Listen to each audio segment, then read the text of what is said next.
Bien, vamos a ver en este problema si nosotros tenemos presente la situación que nos plantea.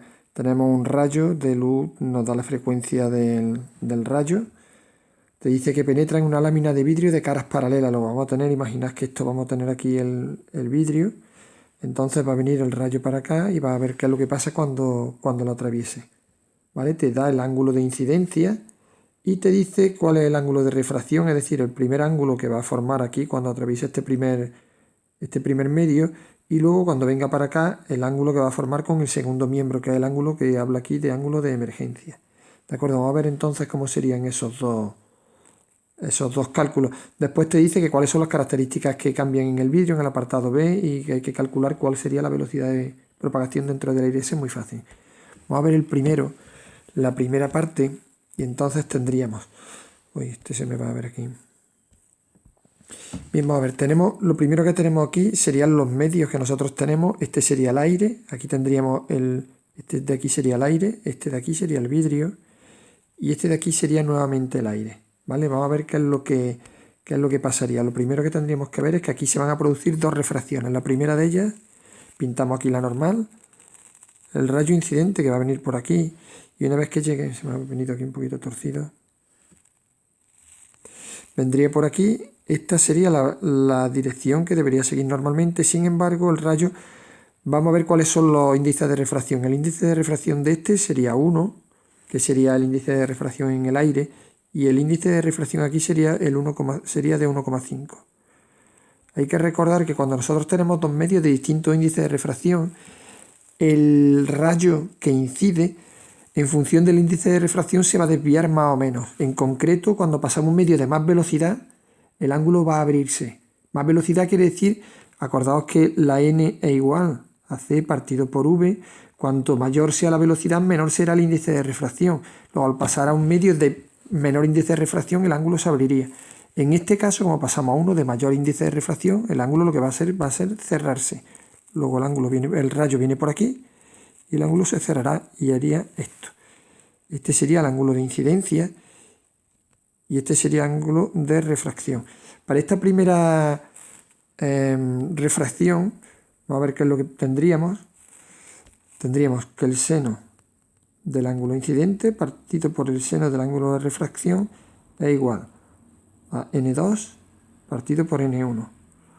El seno del ángulo incidente te dice que incide con un ángulo de 30 grados, sería entonces seno de 30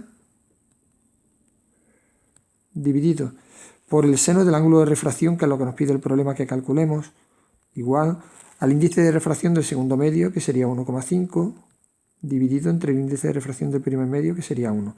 De aquí tendríamos que el seno de R es igual a 1 por el seno de 30 grados, que vale 0,5, dividido entre 1,5.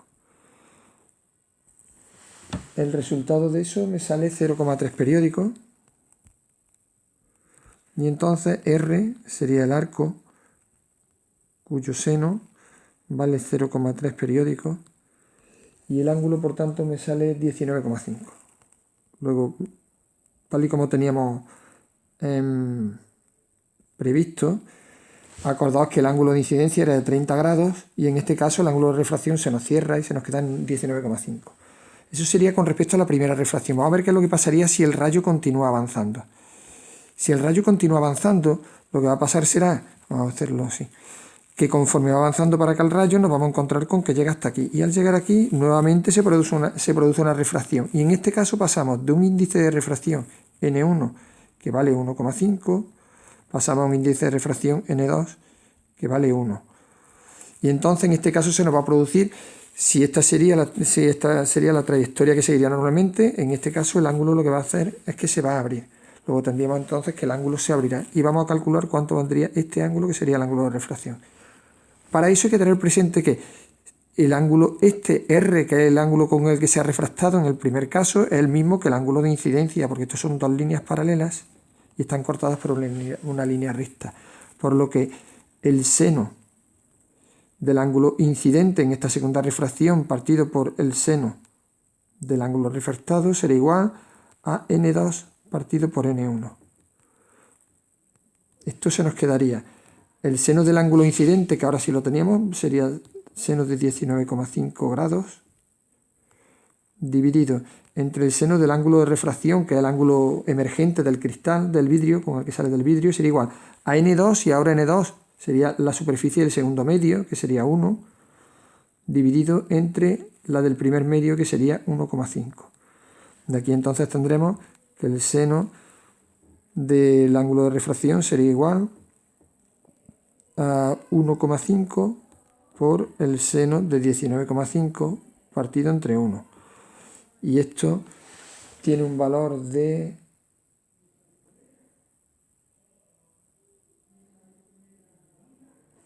Perdón, que lo tengo por aquí.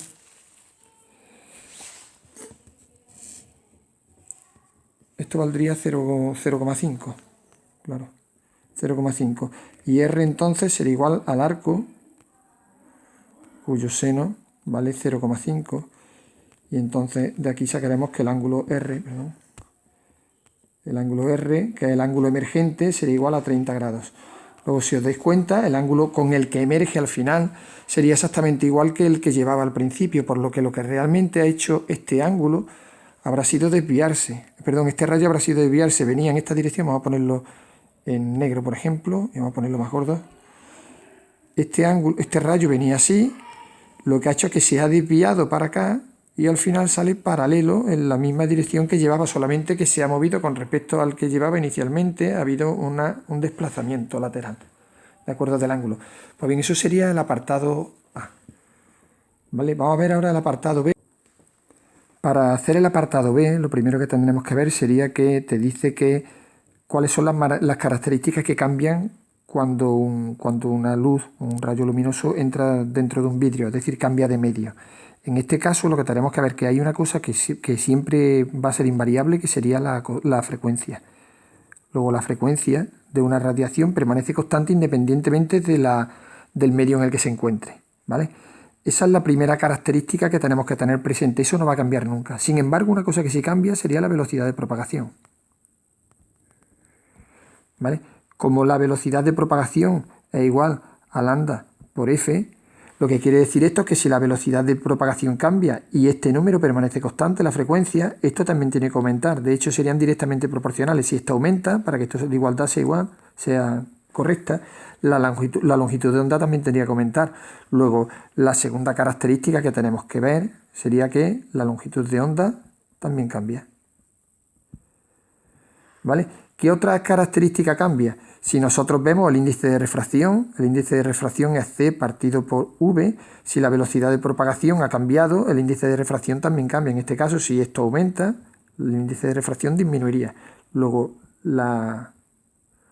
el índice de refracción también cambia. Luego, aquí tenemos las tres características que cambian y la otra característica que permanecería constante, ¿vale? Bien, vamos a basarnos precisamente en esta propiedad que acabamos de ver, en esta formulita. Vamos a borrar esto un segundo. Dado que en este problema nos dice que cuánto vale la velocidad de propagación en el vacío. Sabemos que el índice de refracción en el vacío vale 1,5, utilizando esta fórmula, que la velocidad de la luz sería 3 por 10 elevado a 8 en el vacío, y vamos a calcular entonces cuánto vale la velocidad de propagación del índice de refracción, es decir, del vidrio. Luego la velocidad de propagación es igual a 1,